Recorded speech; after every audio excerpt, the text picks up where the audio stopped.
recently saw a video where someone asked if you should read the Caraval series before starting the Once Upon a Broken Heart series, and here's my take. Personally, I read the Once Upon a Broken Heart series first and I thought I'd go to this after, which in my opinion was a big mistake. Let me give you my ratings. Caraval, 3.75. Legendary, 3.5. Finale, 3.5. I found the Caraval series very, very juvenile. I know it's young adult and so is Once Upon a Broken Heart, but I just didn't feel like the concept followed through the book, and I felt like it should have been left at maybe 1 or 2 books. It didn't need a third, even though the third was better than the second. I personally would skip it because, might be an unpopular opinion, Once Upon a Broken Heart is the elite series between the two. Unfortunately, this wasn't my favorite. As a whole, I'd give the series a 3-star. As the name suggests of the series, it follows a Caraval, which is like a magical game show basically, where you can enter and win a prize, which is magical. I think it is a wish if I'm not mistaken, and we follow 2 sisters going through Caraval. My ratings for Once Upon a Broken Heart: first book, 5 stars. Second book, 4.5 stars. Last book, 3.5. I do prefer this series. Like I said, Once Upon a Broken Heart is definitely my favorite. I felt like it was whimsical. It felt like a Disney retelling in my opinion, like the narration of Peter Pan. That's what it gave me. Lots of nostalgia, and I thought it was really well written, really fast paced. I loved the storyline. I loved Evangeline, even though she was super naive and made pretty stupid mistakes. I found it really compelling and I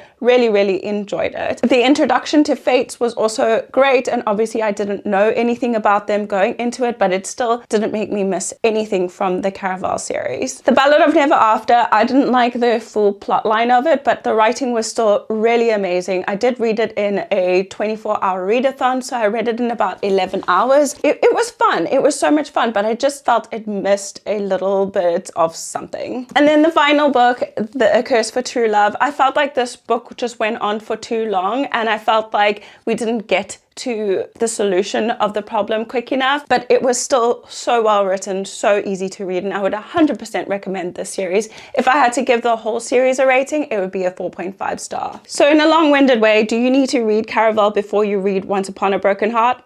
No. Would I suggest you reading Caraval? Depends on your taste. It's very YA and really juvenile, so approach with caution. I prefer the Once Upon a Broken Heart series, which I would recommend over and over. This one, not so much.